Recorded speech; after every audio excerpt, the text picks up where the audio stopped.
Welcome to Better Gaming, the event and podcast series dedicated to all aspects of ethical gambling, as we seek to discuss how to make gambling and gaming safe, secure, and socially balanced for everyone.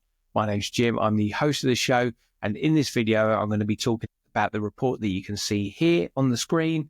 It's the European Gambling Market Key Figures, the 2025 edition. It's compiled and pulled together by the EGBA, the European Gaming and Betting Association.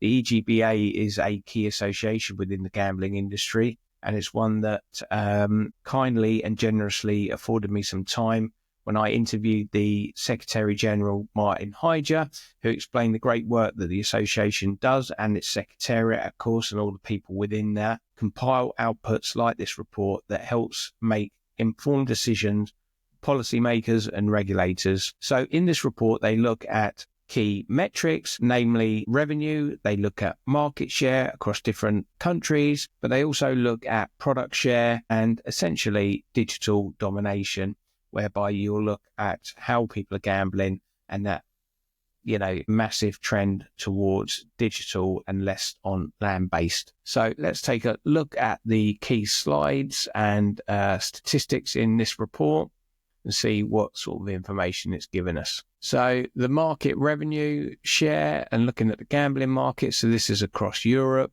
and it just shows steady growth of 123 billion euros in 2024 to 149 billion by 2029. So that's the predicted figure. And yeah, it just looks like steady growth, as which you would determine. And that is based on the gross gaming revenue across the operators and across all of the markets. When you're looking at the gambling market share and how people are laying their bets down and gambling, you can see here that the trend towards digital and mobile is increasing. So in 2024, they're predicting that 39% comes from online revenue and 61% comes from land-based revenue.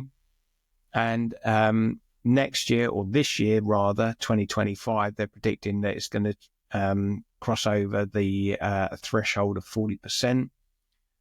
With then in another 4 years' time reaching 45% being online revenue for gambling. Recently, we were looking at a documentary that was being done and that discussed the Gambling Act of 2005 here in the UK, and essentially how it, for all intents and purposes, is pretty much outdated due to when it was created in 2005 versus the advent of the smartphone and digital products, and how pretty much everyone is under the general consensus that it needs to readdress and look at this rising trend of gambling on digital products and its dominance therein. So that's definitely something to watch, and this is where these reports are really good.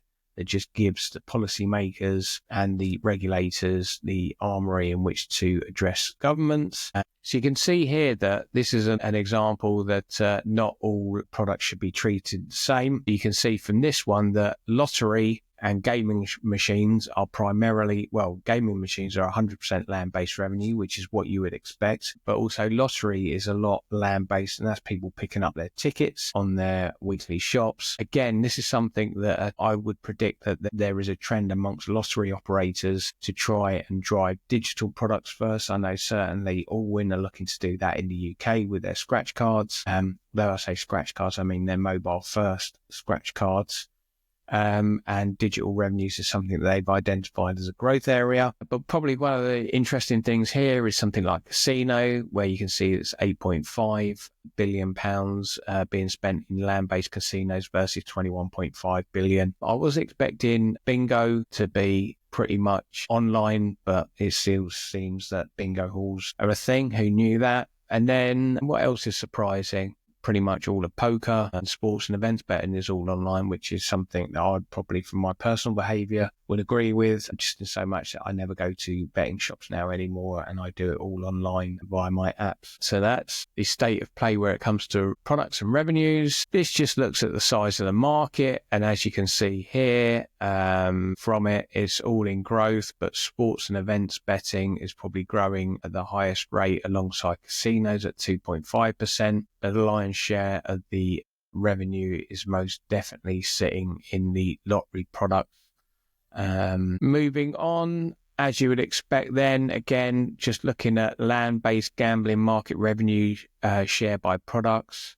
Again, by the earlier commentary, that if you take the 41 and the 33, that is 74% of it comes from lottery and gaming products, with the rest of a mixture of horse racing, sports and events betting. So again, it's gaming machines and lottery are your land-based concerns, whereas on online gambling, what is it? It's sports events betting and it's casinos. And this is, again, the ability to give that insight into how, where, when, and with what frequency people are betting, that allows you to draw conclusions with where people should be focusing their attentions in making gambling safe, secure, and socially balanced for everyone. And now when it comes to online, again, so this is online gambling revenue share by devices. Let's take it to 2020 when the pandemic hit. So it was 50% on mobile, 50% on desktop.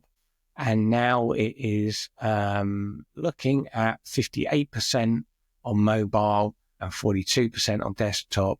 And in the next 4 to 5 years, that's going to be a third on desktop and 2/3 mobile. So again, tells a story. It's digital first. It's in the hands. It's immediacy. It's smartphones. And that's where the market is going to be trending when it comes to online gambling.